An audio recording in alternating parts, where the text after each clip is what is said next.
So the next lecture is about autoencoders, and we will see like how we can use autoencoders to extract features the same way we were extracting features from our images using either HOG or a SIF feature descriptor. Now autoencoders are okay. So all right. So the basic idea of autoencoder is whatever input you have, your input could be image, it could be a video, or if you are like working in text domain, it could be a textual sentence as well, right? So what you do is whatever input you feed into your network, uh, you're going to synthesize or reproduce the same input again, okay? And the idea is, the main key idea actually is you want to learn some features from that input and then use those features to do the reconstruction. And that way we are going to learn these features. So this is like we call this unsupervised learning, and the reason is we don't need any labels, right? We don't need to annotate any data points here. So they are like efficient way to learn features. But again, I mean, this is not like completely unsupervised. I mean not unsupervised because at the end you have to compute a loss function, right, to train this network. So since we have a loss function, I mean, it's kind of implicit supervision, which we are using to like using to train our network. But still, the reason we call this unsupervised is because we don't need any labels. But again, it's arguable, it's just the terminology, so don't worry about this. And the reason is like supervised learning, you need labels and annotations. So one can easily argue that if you're computing a loss function, then to compute a loss, you also need ground truth, right? And you need labels. Otherwise, you will not be able to do that.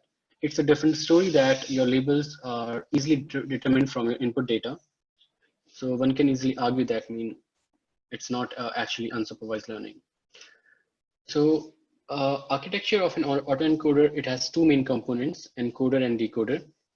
So you take your input data and you try to extract features using your encoder. So Z is the code is your extracted features. And then you have a decoder, which takes these extracted features or this code as input, and it tries to reconstruct the same input which was fed in here. Okay. And this generating this code or extracting this code is like the key idea behind autoencoder. So you might also compare this autoencoder to PCA or SVD. I mean, if you have done some pattern recognition course, if you haven't, then don't worry about this. So it's just like a way to see like what exactly we are trying to achieve. So in PCA, I mean, the principal component analysis, you saw that we have a set of samples, and what we do is we try to find out like what are the principal components or the major trend in that data. And then what we do is using those principal components, we define each of our samples just based on like a linear combination, like how much of that component is used in this particular sample. So that's the whole idea about PCA, and you can use SVD for that as well. It's useful for certain applications, but autoencoder is like a bit different. It can learn like nonlinear dependencies. And another interesting thing here is that you can perform this correlation or this convolution via this CNN architecture. And another interesting plus point of autoencoder is that you can do some kind of transfer learning, which is not possible in this PCA. This is just like based on distribution learning. So what do I mean by transfer learning? So let's say you have a big data set where you train your autoencoder and learn how to extract features. Then what you can do is, since you train a network for that, you can use those weights or those kernels which you have already learned on a different data set, which might be from a different domain, right? So that's possible in autoencoders, and that's what we call transfer learning. So as I said, we have an encoder. So F is the encoder. It will take an input and it will generate an encoding edge, and it will try to compress this input into a latent space. That's like another view of looking at these encoders. And usually like this the size of this edge, this code is much smaller than your input data, but that not might be always true. Sometimes it might be high dimensional as well. So there are different variations of autoencoders. If you are training sparse autoencoders, then you enforce that uh, some of the neurons in your latent code, they are not that much active to avoid overfitting. But yeah, of course, most of the time, what will happen is your this learn feature or this latent space will be much smaller than your input data. Okay, so let's say you have this image of a digit 4 as an input.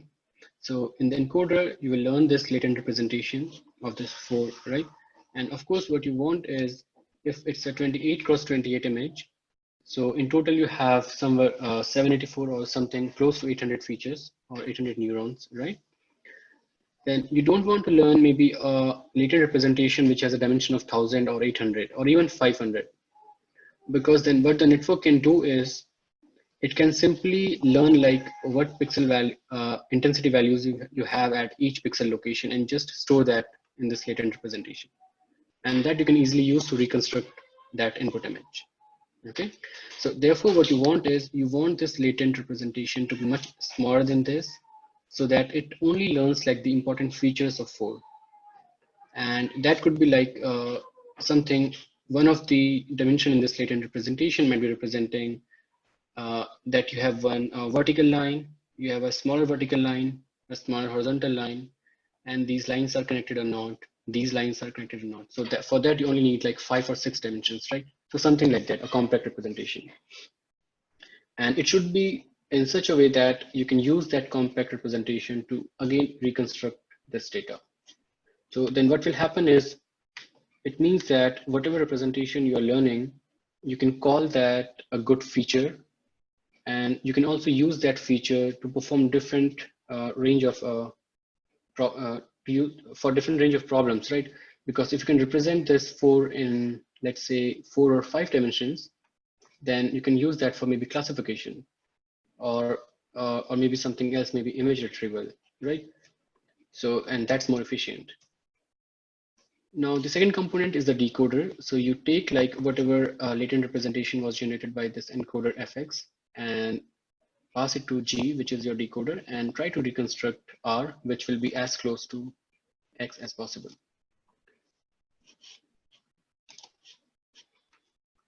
Okay, so there is a question from Benay. When learning features, do we need to know about dimension of images, number of channels of the image?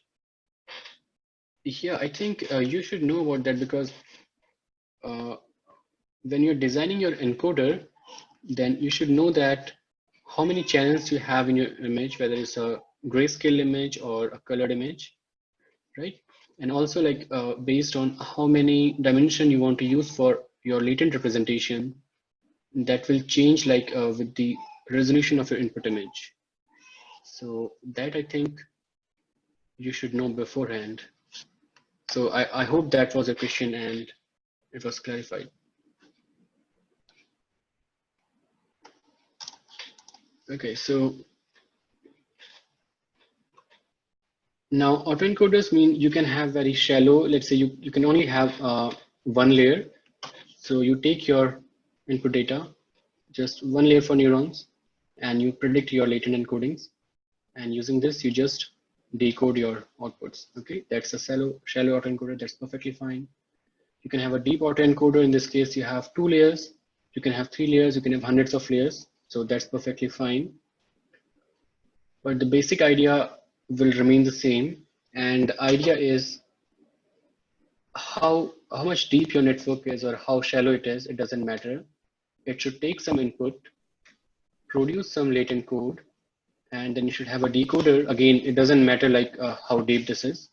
Take that code and do the reconstruction. So another important point here is, usually we have a symmetrical encoder and decoder, but that's not a requirement. You can have a deeper encoder but a shallower decoder as well. But ideally, it's symmetrical because we assume that the complexity which we need to encode the data, it will be like almost similar to the complexity we need to decode that data. So that's why we usually keep them symmetrical. Okay. Now, another interesting thing is it doesn't have to be a fully connected neural network always. You can always also have like a CNN in place of that. So for example, if you take an image, it could be grayscale RGB, you can define your CNN architecture here, and then you can extract your latent code, and then you can have a decoder, which you can use to reconstruct the same image. Now, there's a few points to note here. Now, depending upon what kind of latent representation you want. So in this case, we have a flattened 10 dimensional feature vector, right? So for that, we'll have to flatten like a feature volume and then have some fully connected layers here. And we have some fully connected layers in the decoder part as well. But that's not a requirement. It depends on like what kind of problem you're approaching. So if you're only interested in getting a feature vector, then I think you will need a fully connected network here. That's fine. But if your goal is like not to actually extract those encodings, your goal is just to do the reconstruction, then you don't want to flatten your feature map here. So what you can do is you can just use this as your latent representation because it doesn't have to be a flattened version. So your cuboid can also be a latent representation, all right? And then you can directly use that to do the reconstruction. Now, let me show you some results. So, and these results are like, we have 28 cross 28 grayscale images, all right? I think for digits, no, not for digits. I think from a different data set, which is fashion MNIST. So we have different clothing varieties there.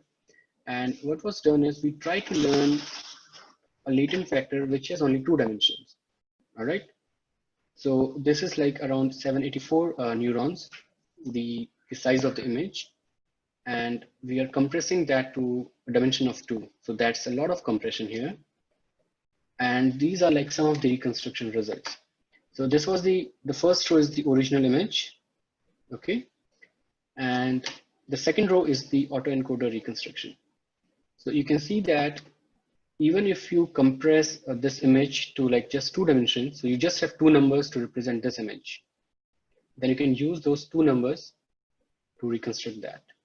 And this is using PCA, so you can ignore the third one. But if you know what PCA is, you can do a comparison and see that PCA is not doing a good job when you compare that with autoencoder. Okay. Now, one thing to observe here is that since you are flattening this high dimensional data just to 2 values, you can see that you don't have like finer details, right? All those details are gone. So it's just like, it's just trying to capture the shape and all the other fine details are gone. But still, this is quite impressive. Okay. Now, another interesting thing here is that it's fine. You can represent that 28 cross 28 grayscale images using just 2 dimensions, but the decoder will also have to do the job because the decoder should know how to decode those 2 values to synthesize this image. So that's another aspect of your autoencoder. Okay. Now, so we can use these autoencoders for feature learning. And what we do is we send in one image or like any input data, learn this encoding, this latent in this latent space, and we call this a feature, and then try to decode this. And it's very easy to train this. You already know the ground truth, and you just compare these two, and that will be your loss. And then you can backpropagate, and then train it over and over again as you were training your normal CNNs. All right. And loss function, I mean, you can use any loss function. You can use maybe mean squared error. You can use Elvin loss. You can also use even cross entropy. So for each pixel, you will see like whether you have predicted the right value or not. So you can use a wide range of loss functions. You can use different optimizations. And okay, so that's fine. And at the end, what will happen is you just discard this decoder and you just keep this encoder. And given a new image, what it will do is when you pass that as input, it will give you the feature encoding. Now, if you compare this with like the classical methods which we have discussed, like HOG or maybe SIFT, so that pipeline was too complex, right? And there were too many parameters, like and those parameters will change like depending upon what kind of images you have. So the process was very complex. But in this case, It's pretty simple. You just have the network, you take the image and just do a feed forward, you get the features, right? And that's why like these CNNs are very effective, not just in like learning these features, but in many other tasks. Now, let's see like how we can use these features. One good application could be image retrieval, and we will see like how this dimensionality reduction will be useful. So image retrieval is, let's say you have a very big data set. Let's say you have 1 million images. And I have a new image and I want to search that image in the big data set and find out like what are the images which are similar to this. And you might have seen like in Google Images, you have image search. Even I think Bing provides you that image search. So you give them an image and it will give you like similar images from the database, like which they already have. So what exactly is being done there is you take the image. So you have already trained, let's say, an autoencoder. You take the encoder, you get the encodings, and you will also get that encoding for all the images you have in your database. And then, so this is a query image, that's the database. So you will just compare that embedding with the embeddings you have for the images in your dataset. And if the embeddings are close, that will be your response. Okay. So let's see like how this dimensionality reduction is helping. If you don't do dimensionality reduction, then what you will have to do is maybe you'll have to compare like pixel wise, and that's a lot of computation. So that's one aspect, but also if you just do pixel wise comparison, I don't think it's going to give you good results, because even for this image, which is a positive response in this case, if you do a pixel wise match, I don't think they are matching perfectly. So that's why you reduce the dimensionality. That's like feature extraction. You extract the important features, and if the size of the feature is pretty small, then that comparison will not take a lot of time. So it's more efficient. Now let's talk about a couple of applications of denoising. I think we are running out of time. Let me do this quickly. So one good application is denoising. What we do is in our input image, we like synthetically put some noise and do the encoding, decoding, and decoding. We know that the ground truth because we have that original image. So this is the denoised version. And what will happen is if you have a random image which has some noise, it will try to denoise that. Okay. Another interesting application is image colorization. So for example, at your home, you might have some grayscale images from maybe few decades back, right? When we didn't have like these colored cameras. So what you can do is you will have a colored image, but you can convert that to grayscale. So you input the grayscale image to your encoder and try to reconstruct the colored image. And then once that network is trained, you can take your like old grayscale images and try to color them. So what that autoencoder is trying to learn is it's trying to learn like different patterns, and based on what patterns there are, they will use like the colors from like the decoder, the way it's being trained. Okay, so the another interesting application is anomaly detection, and again this is pretty interesting. So what you do is you take a data set where you know there is no anomaly, right? Anomaly. So you train your autoencoder using that.